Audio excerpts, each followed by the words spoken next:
All right, and one more update right now from the parliament that's actually connected to our neighboring nation of Sri Lanka. As you might already know, Sri Lanka has been witnessing more than 100 days right now of protests. It's seeing some of the worst political and economic crises that it's seen since it was founded. Now, right now in Sri Lanka, 4 frontrunners are about to file their nomination for Lankan presidential polls in the next few days. A state of emergency was also declared by the acting president, Ranil Wickremesinghe.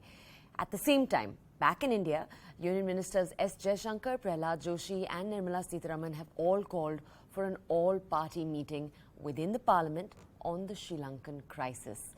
Earlier, an all-party meeting was convened ahead of the monsoon session.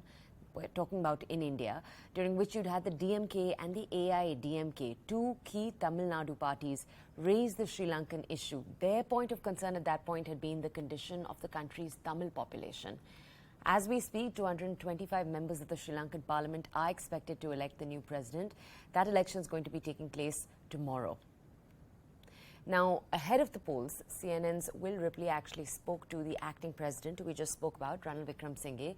He is one of the 4 frontrunners in the polls. He's someone who the parliamentarians largely want to see in a position of power, though average citizens don't. Take a look at that conversation.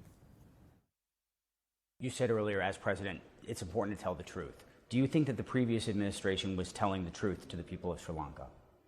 No. They were not? They were not. They were lying to the people? They were covering up facts. What were they covering up? That we are bankrupt, that we need to go to the IMF, amongst others. So what would you like to say to the people now, truthfully, as somebody who could very likely be their next president? To tell the people, I know what they are suffering. We have gone back. We have to pull ourselves up by the bootstraps, but we can do it. We don't need 5 years, 10 years. By next year, let's start stabilizing that. And by the end of, certainly by 2024, let's have a functioning economy which will start growing, export-oriented economy, a dynamic economy.